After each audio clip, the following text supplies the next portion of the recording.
Shit. Matt knew he had made the biggest mistake of his life, and now the owner of the firm he worked for wanted to see him immediately. He stood up and headed toward Dan Connor's office. His thoughts were racing. There was no way Dan would know about this. As accountant and general manager, Matt was the only one who saw the details of the company's transactions, and by the end of the month, all the accounts were balanced. Matt was sweating and feeling sick as he reluctantly knocked on the door. He reminded himself that Dan never checked the detailed accounts unless there were obvious discrepancies in the balance sheets. He was always more concerned with his designer suits, fast cars, and chasing women. Dan looked serious and nodded to the chair as Matt entered. Matt's illusion of security was immediately shattered. "I guess the question I need to ask is, how long have you been ripping me off?" Matt's head began to spin. "What? I have no idea what you're talking about." He continued to deny until Dan provided transaction logs proving that a significant amount of money had spent some time in one of Matt's personal accounts before being returned to the company. He realized he had been caught red-handed. "I'm sorry, Dan. I just needed a short-term loan until the temporary loan company got in touch. Otherwise, we would have lost the new house Susan was counting on. I didn't steal it. I paid it back as soon as I could and before the end of the month. I don't know how they classify it, Matt, as theft or fraud, but you're facing jail time. Even without that, you could lose your job. I can't trust you after this." "Please give me a chance. It was a moment of madness. I've been with the company for almost 20 years, and I've never thought of doing anything like this before, and I won't do it again." Dan stood looking out the window, seemingly in deep thought.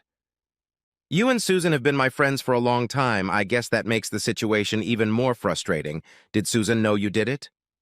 Matt was surprised by the question. He wondered, it had actually been Susan's idea. She was so desperate not to lose the house that she had suggested it, assuring Matt that no one would ever find out. Matt thought that involving Susan might mean that Dan wouldn't report it to the police, but he didn't want to implicate her. And after a long pause, he said, "No, she's not the one who knows. It was my idea." Dan seemed surprised by Matt's answer, but let it pass his ears. "I need time to think it over, Matt.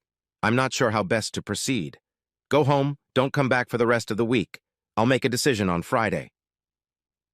All the way home, Matt couldn't figure out how Dan knew about it, after all. No one ever went over the deals, and Dan certainly didn't handle the details. His biggest concern was which option Dan would choose.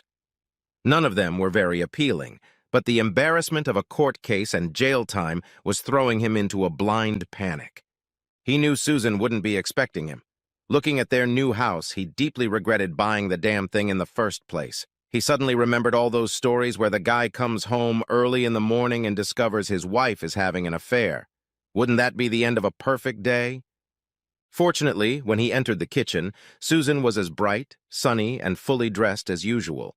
He marveled again at her beauty. She was barely 40 years old. Her long, curly brown hair was styled in a coiffure and lay over deep brown eyes.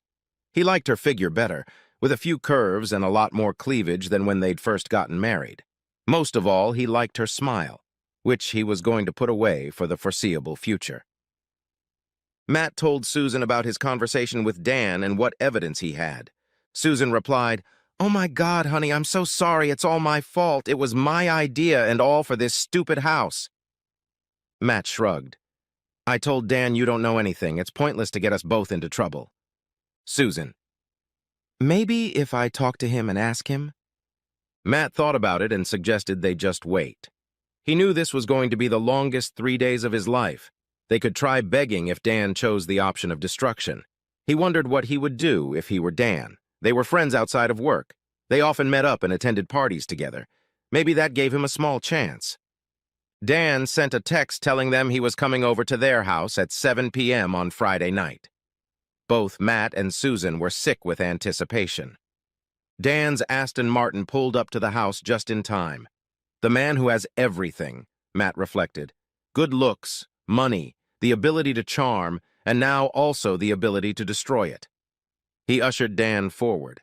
A few strained greetings, and Susan, as usual, offered him a beer. Before he could say anything, Matt stepped into the conversation. "I just want to say I'm really sorry, Dan. I've let you and myself down big time. I realize I've put myself in a desperate situation, and I can handle whatever decision you make." Dan smiled oddly. "I really hope that's true, Matt." The ensuing silence stretched on, becoming unbearable before Dan finally continued. "You know, I'm a little jealous of you, Matt. Your relationship with Susan, I miss that in my life." Matt was surprised. He had always thought Dan had everything, including an endless string of hot girlfriends. Maybe approaching 30, he was going to settle down.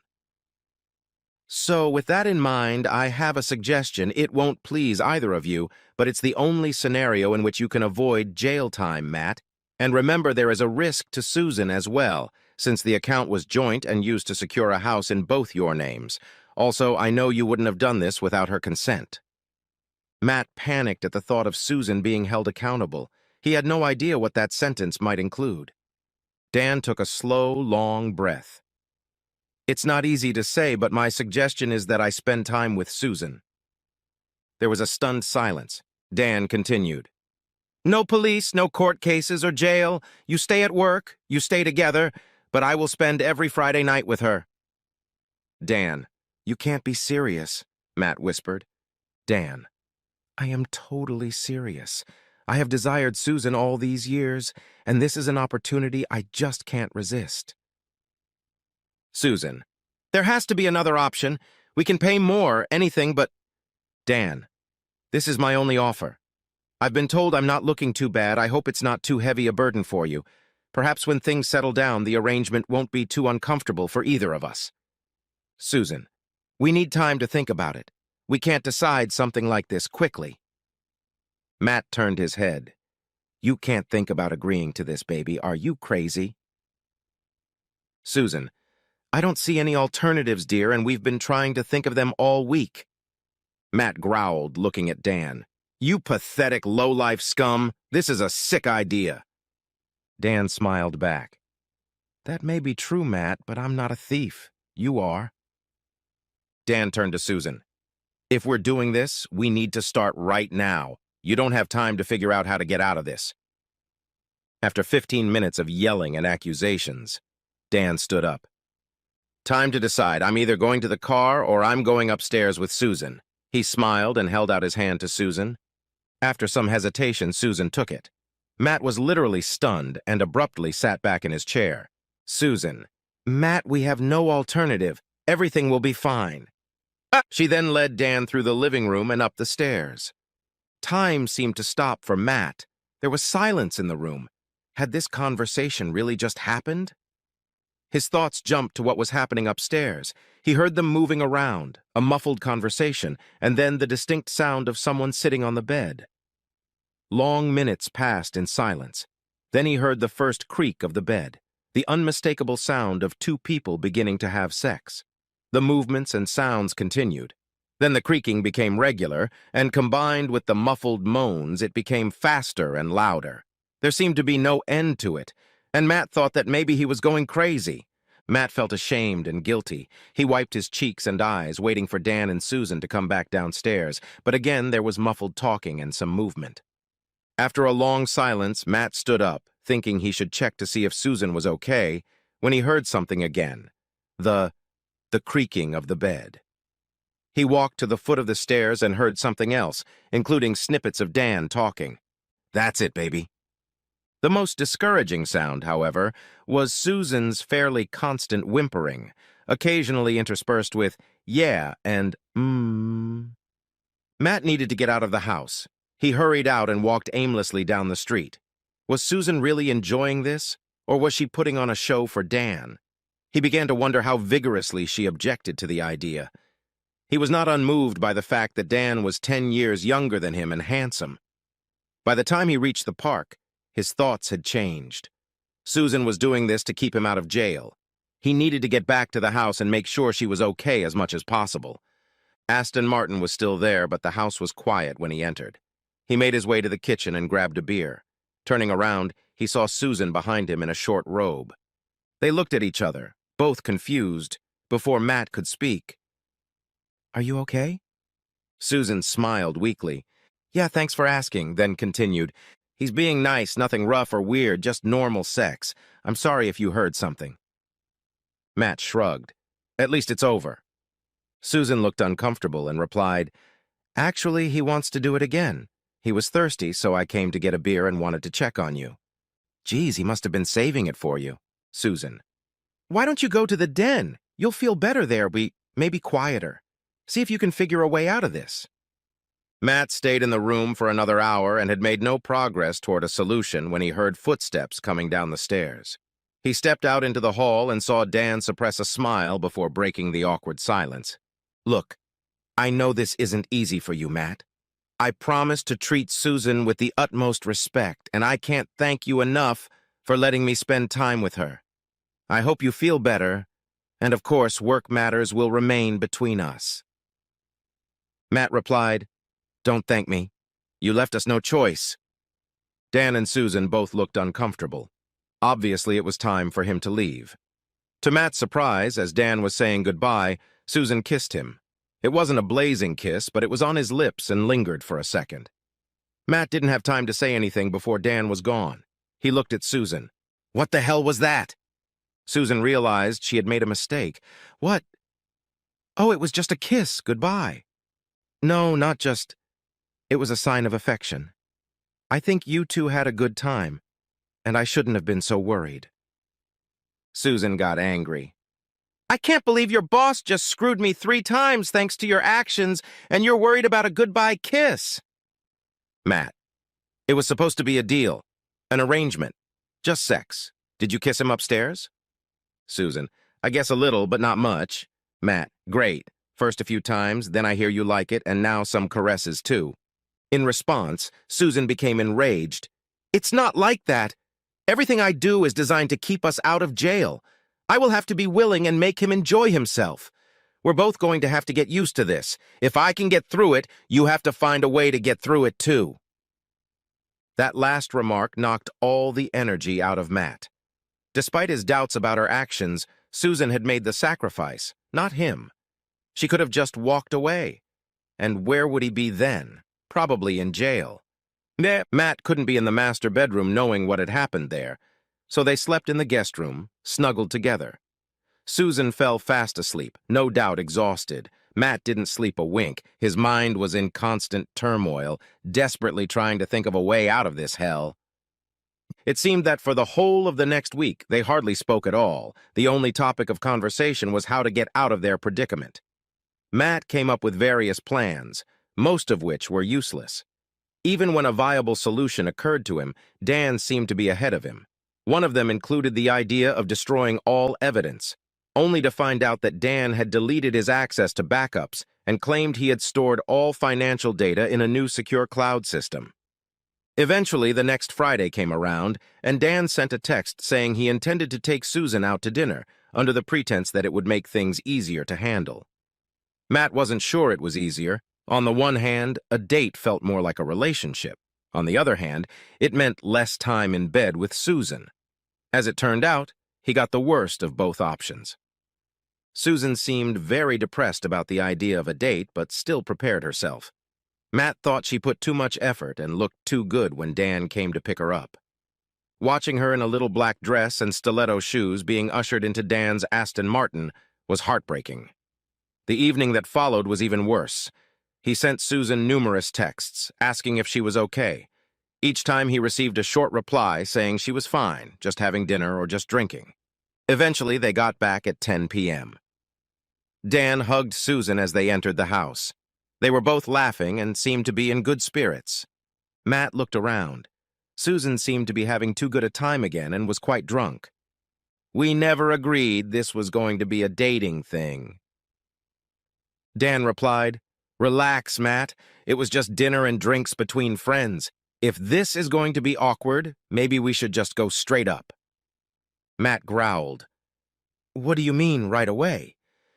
Dan's smile returned. We made a deal every Friday, Matt, so tonight I'll sleep with Susan, and I'm sure you'll manage in the spare room. Drunk or not, Susan recognized the tension. Thinking Matt was going to attack Dan, she led him into the kitchen, whispering, It'll be okay, honey. I'll deal with him quickly, and then I'll pretend to be drunk and go to bed. Remember, we don't have a choice. Matt withdrew, feeling an overwhelming sense of powerlessness. He heard Susan giggling as they went upstairs, which he hoped was a pretense for Dan, but he couldn't help but wonder if it was a pretense for Dan or for him. An exhausted Matt finally went to bed in the spare room. Every time he woke up, he heard the creak of the bed in the bedroom, so much for quickly feeling pulled apart. When he came downstairs in the morning, Dan was already sitting at the table and Susan was making breakfast. He'd had enough. "Piss off, Dan. It's not Friday and your time is up." Susan began with, "That's not necessary, Matt. We can be polite. It's just—" Matt interrupted. "You have 10 seconds to get out of my house." Dan looked like he was about to argue, but got up to leave, and as he walked out the door, he reminded Matt, "Don't forget what you can get out of this, Matt." Matt turned to Susan. "Make him breakfast, really? You've got to be kidding me. Why don't you just move in with him? You're more his wife now than mine." He ran out before she could think of a response. On the third Friday, Dan suggested they spend the night in a hotel to avoid further confrontation with Matt. Susan left at 6 p.m. dressed as usual, which she thought would be easier for Matt. The plan was for her to change in the hotel room, and Dan was to meet her at the restaurant. She was a little overwhelmed by the luxury of the hotel. Her casual clothes didn't match the setting. She took the key to the pre-booked room, and upon entering, she discovered it was a suite. There were flowers on the table and 2 gift-wrapped boxes on the bed. Opening the larger box, she found a very expensive and glamorous silver satin full-length dress with a neckline and a thigh-length slit. The second box contained a red satin corset, matching thong and luxurious black stitched stockings. She hesitated, but decided there was no harm in trying them on. Surprisingly, they all fit perfectly, and she had to admit that she felt very good in them. She made the decision not to take them off and went down to the restaurant. Dan greeted her, gaping at how stunning Susan looked. The dinner and wine that followed was exquisite. The atmosphere was very tense, knowing what would follow. In Dan's company, Susan felt more relaxed and decided to go along with the whole scenario rather than fight against it. When they returned to the room, the way Dan slowly undressed her, being very sensual, she enjoyed his reaction to her underwear. His hands slid all over her body. She loved the way the corset emphasized her breasts and hips, and the stockings felt so luxurious and exquisitely silky. She had to admit that Dan was an attentive and caring lover, with an element of confidence and danger that she had never encountered with her husband. The next morning, after another bout of sex, Susan changed into her casual clothes. She explained to Dan that she couldn't risk taking her dress or underwear home. Dan agreed to keep them at his house for Susan's future use. Susan sighed, remembering that this would be a long-term arrangement. Her emotions were in turmoil. She wasn't sure how she felt about what was happening. There was plenty of guilt, of course, but she couldn't deny the feelings of excitement and satisfaction. Matt lay awake for most of Friday night. By 10 a.m. Saturday morning, Susan hadn't returned, and once again, this was outside the realm of agreement. He doubted Dan would resist taking Susan again this morning, and he wasn't sure she would even try to avoid it. No matter how much he tried to resist, he was losing trust in Susan, and if that happened, it could mean the end of his marriage. He had never felt so far away from Susan and so alone. "Susan, that kiss was such a bad move. It upset Matt more than anything else, and then breakfast for Dan. What was I thinking?" In fact, she was beginning to think the whole thing was a terrible idea. From her point of view, her time with Dan was easier than she thought.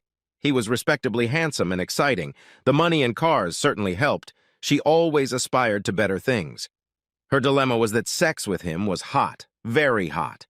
It was a constant struggle to keep from screaming, yelling, and asking for more. She had hoped that Matt would get used to what was happening and come to his senses. But it had been 3 weeks, and he remained moody. They hadn't made love either, which she desperately wanted to fix. She loved him so much and regretted the position they were now in. She tried to tell Matt that she was coping and he shouldn't feel guilty. Then she said that Dan was good to her. It was just sex, not love, and he didn't want to keep them apart, but it had no effect. Matt looked defeated and lost, his constant reassuring presence in her life becoming a distant memory. When he arrived at work on Monday, Dan informed Matt that he needed to attend a training event out of town on Wednesday and Thursday next week. Matt was immediately wary, but given his precarious position at work, he had no choice but to agree. "Okay, I can do that, but it doesn't affect our personal relationship. You can't come over when I'm not home." Dan replied, "Of course not." When he broke the news to Susan that evening, she didn't seem surprised or concerned. The course wasn't a regular occurrence, but it happened once or twice a year. It just seemed too convenient for Matt. He went to the kitchen.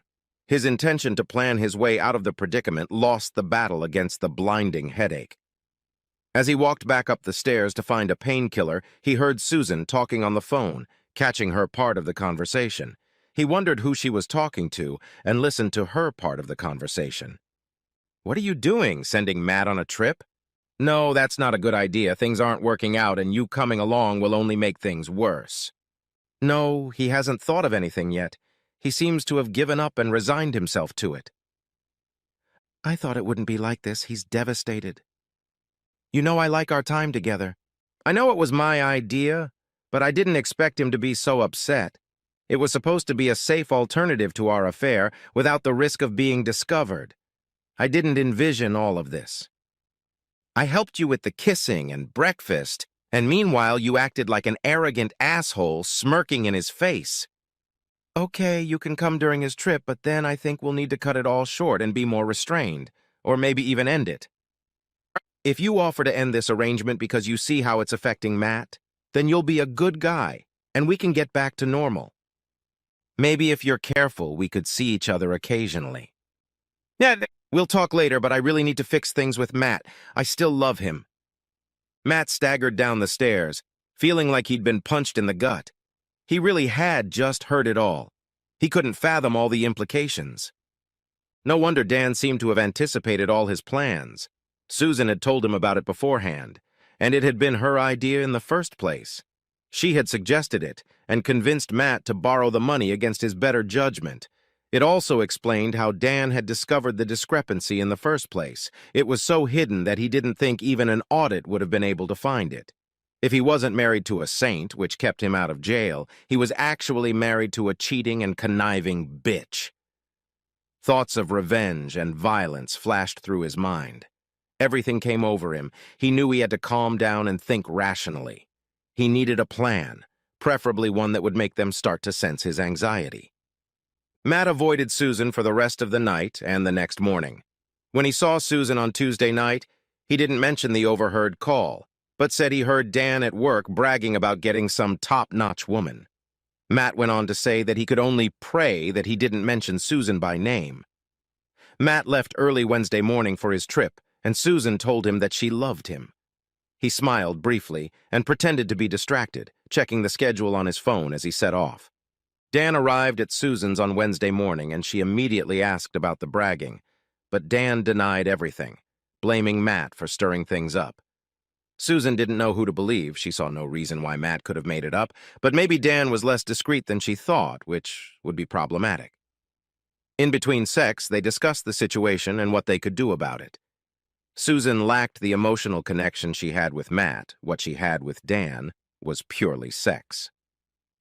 Before leaving Thursday afternoon, Dan convinced Susan to continue their affair, but Susan made it clear that it would be the last time until things got better with her and Matt. As they walked out of the house, Dan stopped, unable to believe what he was looking at.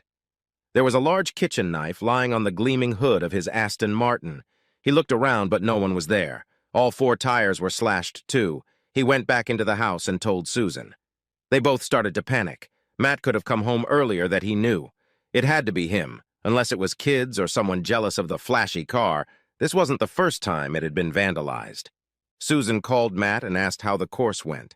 He casually confirmed that it went uneventful. He didn't need to be there and was starting to get ready to go home. He spoke calmly and didn't ask about Dan. Susan said she couldn't wait to see him and ended the conversation. She recounted the conversation to Dan, saying that he didn't seem upset. Maybe it was just the kids. Either way, they needed to get the car towed before Matt got home, which led to several frantic calls and expensive payments. All seemed normal when Matt returned Thursday night. Susan tiptoed around him, playing the dutiful wife. The surprise was Dan's text message confirming that he wanted to come over on Friday, but only to discuss the situation. Susan smiled, thinking that Dan was going to put an end to everything. Maybe the car had scared him enough to stop everything. Friday morning, Matt went to work as usual. At 11 a.m., he called Susan from work in a panic-stricken voice, telling her that there was something she needed to see. Matt explained that he had just received a video clip via their personal email, and she needed to see it. Susan opened their email on her phone, found the message, and opened the video clip.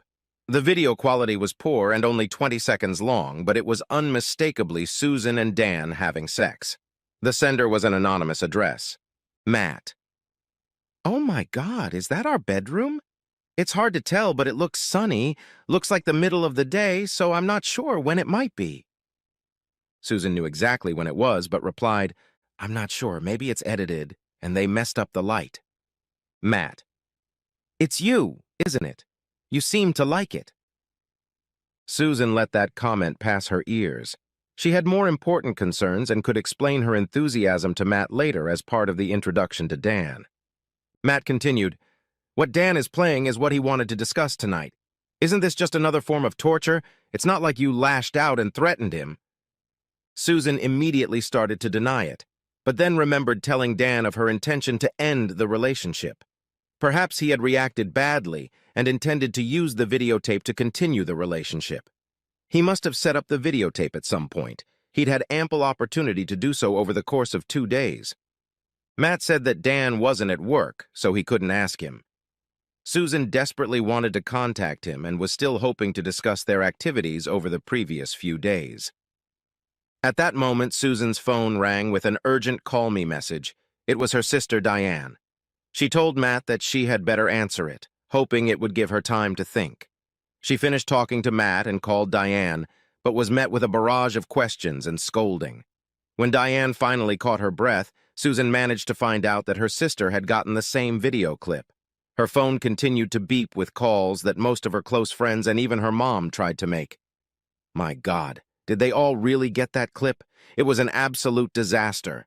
There was no way Matt could have done this to me. It had to be Dan. Susan was furious. She had tried repeatedly to call Dan but couldn't get an answer. The reason she couldn't reach Dan was because Matt had taken his phone at work when he was in a meeting. He had thrown the battery in the trash and kept the handset and SIM card.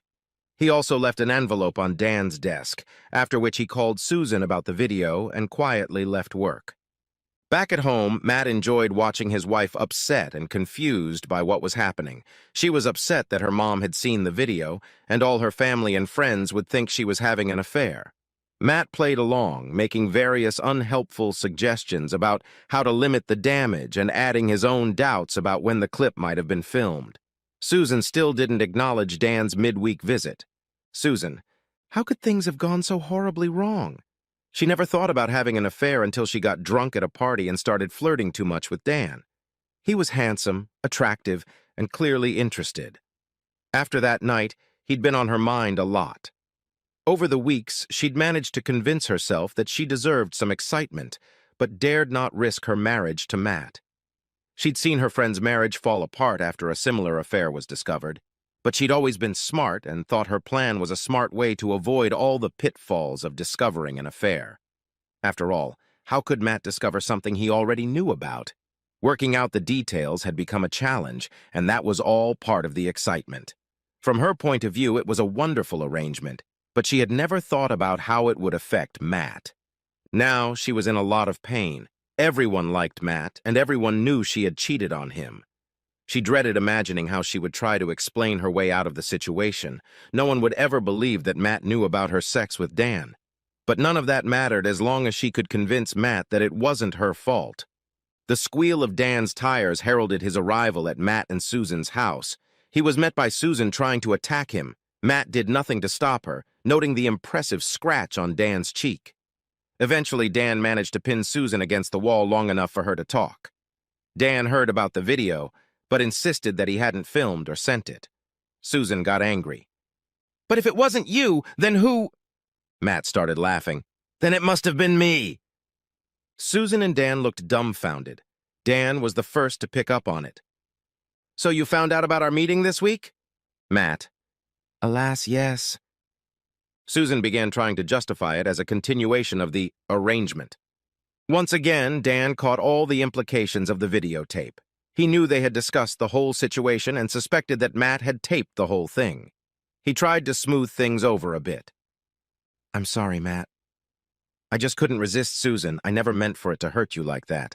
I made a big error in judgment and just got carried away. I will terminate the contract and ignore the financial irregularities." Matt: "That's so nice of you, but I'm afraid it's too late. You'll find my resignation letter on your desk." Susan cut in: "You can't, Matt. How are we going to pay for the house?" Matt: "Don't worry about it, honey. It will be on the market tomorrow." Dan jumped up: "No need, Matt. We can put this behind us. I really need you at the firm. You know the business and the clients inside out." Matt smiled: "I think that's true. Perhaps that's why your main competitor offered me the job. I suspect some, maybe even most of the clients will move with me. You owe me more vacation days than the 4-week notice period, so I won't be coming back." Dan's fake smile faded. Matt continued: "I suspect some of the staff will be leaving too. I told them I was leaving, and most of them don't seem to think you have what it takes to keep the company going." Dan seconded: "You need to think this through, Matt. You could still go to jail." Matt: "Oh, I don't think so. Would you want to involve your mistress? She got half the benefit of the fraud. Anyway, you committed blackmail, and thanks to your little effort here, I have this confession on video. It's amazing what electronic devices you can buy these days. The recording is in my attorney's possession. Also, you may find that some of your files were mistakenly deleted, and I know you didn't do a remote backup. It's good to have coworkers who enjoy working with you, but I guess you don't know that." Dan grinned: "That tape will never be presented in court." Matt replied: "Funny enough, my lawyer said the same thing, but I can use it for other purposes, and by the time this is settled, you'll be out of business. On the other hand, my new firm might want to buy you out. I hear their new COO is a decent man." Susan realized that compared to Dan, his business and money were in serious jeopardy. She decided to take it out on Dan. Dan listened in bewilderment as Susan launched into an impressive game of hurt woman. "I love you, Matt. It was all Dan's idea. He made me do it. I admit I got confused and a little carried away, but I was just going for it to save you from jail. I had no choice, and my life fell apart because of it. Please, Matt, I love you." Dan muttered: "You two-faced lying bitch." Matt smiled at such an apt description. "Ah, my dear, loving wife, in addition to the video, you're overlooking the fact that I overheard you confess on the phone that this was all your idea, a rather elaborate and cruel cover-up for an affair. You'll find the divorce papers in an envelope in the kitchen drawer. You're leaving tonight, and you have to agree to the terms of the divorce, or all those video clips could end up with family and friends. I'm sure your mom will be happy to hear that not only are you a cheating whore, but also the extent to which you schemed and blackmailed." Susan burst into tears and fell to the floor. Matt looked at Dan: "Do you want to take her with you?" Dan: "No way, she's more trouble than she's worth." Matt: "Well, I agree with that." Dan: "This isn't over, Matt." Matt: "That's true." At that moment, Matt took a swing at Dan, and he wasn't sure who was more surprised when his fist slammed into Dan's jaw, knocking him to the ground. "It's over now." Epilogue. Matt listened to the tape a few times. Most of it was excruciating, but he liked the part where Dan and Susan worried if he'd found out and gone crazy.